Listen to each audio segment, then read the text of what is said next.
भाई आज हम पावर को डिस्कस करेंगे। क्लास में हमने क्या डिस्कस किया था? वर्क डन को डिस्कस, आज पावर को डिस्कस करेंगे। ये जानेंगे ये पावर वर्क डन से कैसे रिलेटेड है। भाई स्टार्ट करते हैं, पहले पावर क्या है एक एग्जांपल से समझते हैं। एक बॉडी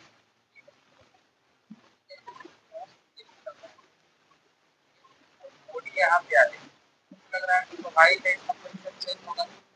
यहाँ से यहाँ से बॉडी यहाँ हम हम लोग पढ़े थे कि जब भी फोर्स लगा और बॉडी का पोजीशन चेंज हो रहा है, यानी डिस्प्लेसमेंट हो रहा है बॉडी में, हम क्या कहते थे? यहाँ पे वर्क डन हो रहा है और इसका वर्क डन हम लोग कैसे फाइंड आउट करते थे, उसको निकाले थे। अब हम लोग पावर को कैसे डिफाइन करेंगे? तो पावर को डिफाइन करने के लिए हम लोग लिखते हैं क्या? टोटल वर्क डन, यानी total work done divided by total time taken.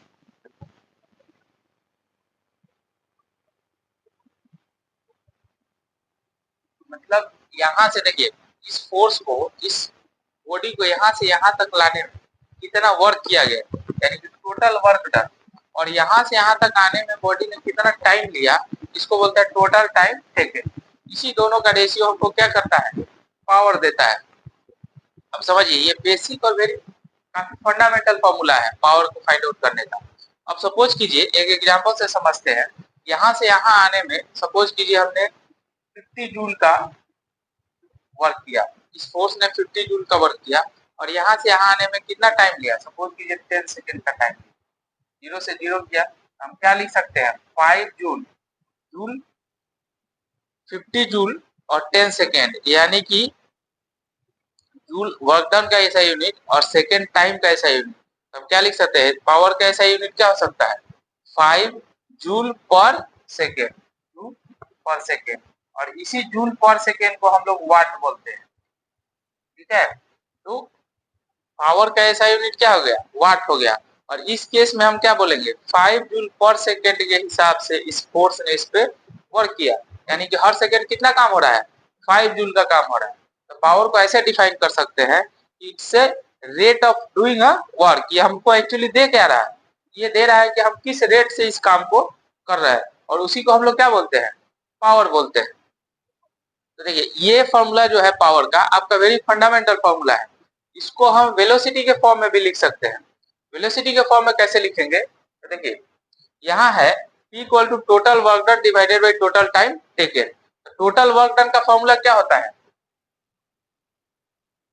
Fs cos theta और divided by total time taken. मैं सपोज कीजिए डेल्टा टाइम लिया है। अब देखिए, Fs cos theta, Fs cos, sorry s को बाद में लिखते हैं, Fs f cos थीटा, और s यहाँ लिखिए। इसको सपोज कीजिए यहाँ से आने में डेल्टा s का डिस्प्लेसमेंट हुआ, और डिवाइडेड बाई क्या हो जाएगा? Delta t। इसको हम लोग क्या बोलते हैं?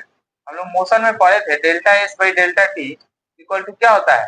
वेलोसिटी। तो हम इसके जगह पे, इस पूरे टर्म के जगह पे क्या लिख सकते हैं?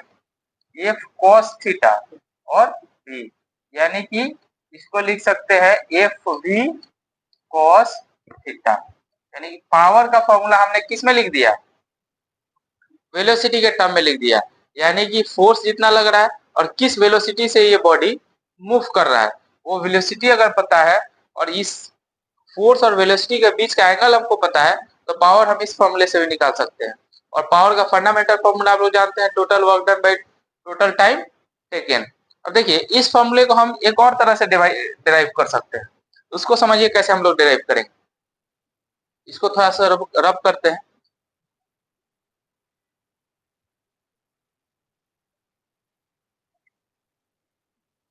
हमने पावर को डिफाइन किया था कि it's a rate of doing a work. Rate of doing work क्या हो जाएगा? Power equal to D W by D T, अगर इसको कैलकुलस के फॉर्म में लिखा जाए। अब देखेंगे तो डी डब्ल्यू यानी कि वर्क डन, वर्क डन क्या है? डब्ल्यू इक्वल टू क्या लिख सकते हैं? डी डब्ल्यू के एफ एस कॉस थीटा और डिवाइडेड बाई डी टी। अब इसको डिफ्रेंशिएट करेंगे। डिफ्रेंशिएट कैसे करेंगे? यहाँ देखिए, अब देखेंगे कि इस पूरा प्रोसेस में टाइम के साथ कौन कौन सा टर्म हमको चेंज हो रहा है। तो टाइम के साथ कौन कौन सा टर्म चेंज हो रहा है। टाइम के साथ देखिए फोर्स तो टाइम के साथ कांस्टेंट है, यहाँ एंगल जो है थीटा ये भी टाइम के साथ कांस्टेंट है, लेकिन हर टाइम क्या चेंज हो रहा है, डिस्प्लेसमेंट चेंज हो रहा है। यानी कि पहला सेकंड कुछ और डिस्प्लेसमेंट होगा, दूसरे सेकंड कोई और डिस्प्लेसमेंट होगा। तो देखिए जो भी कांस्टेंट टर्म है उसको बाहर हम रख लेते हैं डिफरेंशिएशन में। तो कांस्टेंट टर्म क्या है, फोर्स है, ठीक है। और यहाँ क्या है, कॉस थीटा है। अब क्या बचा, ds बाई dt। और हम जानते हैं अगेन ds बाई dt, हम लोग मोशन में पढ़ चुके हैं, ds बाई dt को क्या इससे रिप्रेजेंट करते हैं, वेलोसिटी से। यानी कि अब लिखिए f cos थीटा और ds बाई dt को क्या लिखेंगे, v। फिर लिख सकते हैं f v cos थीटा, यानी कि पावर का एक और फॉर्मूला हमको आ गया क्या, f v cos थीटा।